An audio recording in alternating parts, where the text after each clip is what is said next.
৬ বছরের সংসার ভাঙল গায়িকা কণার। প্রায় অর্ধযুগ সংসারের পর বিচ্ছেদের পথে হাঁটলেন জনপ্রিয় কণ্ঠশিল্পী দিলশাদ নাহার কণা। গত ১৬ই জুন মোহাম্মদ ইফতেখার গহীনের সঙ্গে বিবাহ বিচ্ছেদ সম্পন্ন হয়েছে বলে গায়িকা নিজেই জানিয়েছেন। বুধবার ২৫ জুন রাতে এক ফেসবুক স্ট্যাটাসে নিজের বিচ্ছেদের খবর সামনে আনেন কণা। সেই স্ট্যাটাসে তিনি জানান, জন্ম মৃত্যু বিয়ে সবই আল্লাহর ইচ্ছা, ঠিক তেমনি যে কোনো বিচ্ছেদও হয় তারই ইশারায়।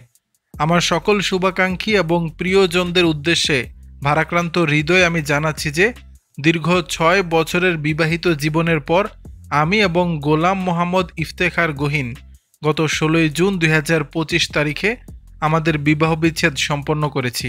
এরপর তিনি লিখেছেন, এটি আমাদের দুজনের জন্যই একটি অত্যন্ত কঠিন সিদ্ধান্ত ছিল এবং আমরা উভয়ই পারস্পরিক বোঝাপড়ার মাধ্যমে এই পথে হেঁটেছি। আমরা একে অপরের প্রতি সর্বদা শ্রদ্ধাশীল থাকব। জীবনের এই নতুন অধ্যায়ে আমরা দুজনেই যেন শান্তিতে এবং সম্মানের সঙ্গে এগিয়ে যেতে পারি, তার জন্য আপনাদের সকলের দোয়া ও সহযোগিতা কামনা করছি। এরপর কণা বলেন, এই মুহূর্তে আমি আমার গানের কাজে মনোনিবেশ করতে চাই, যেই কাজের মাধ্যমেই আমি এত দূর পর্যন্ত আসতে পেরেছি।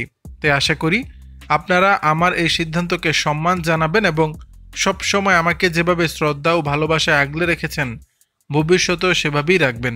দর্শক, বিষয়টি নিয়ে আপনাদের মতামত জানাবেন নিচের কমেন্ট বক্সে।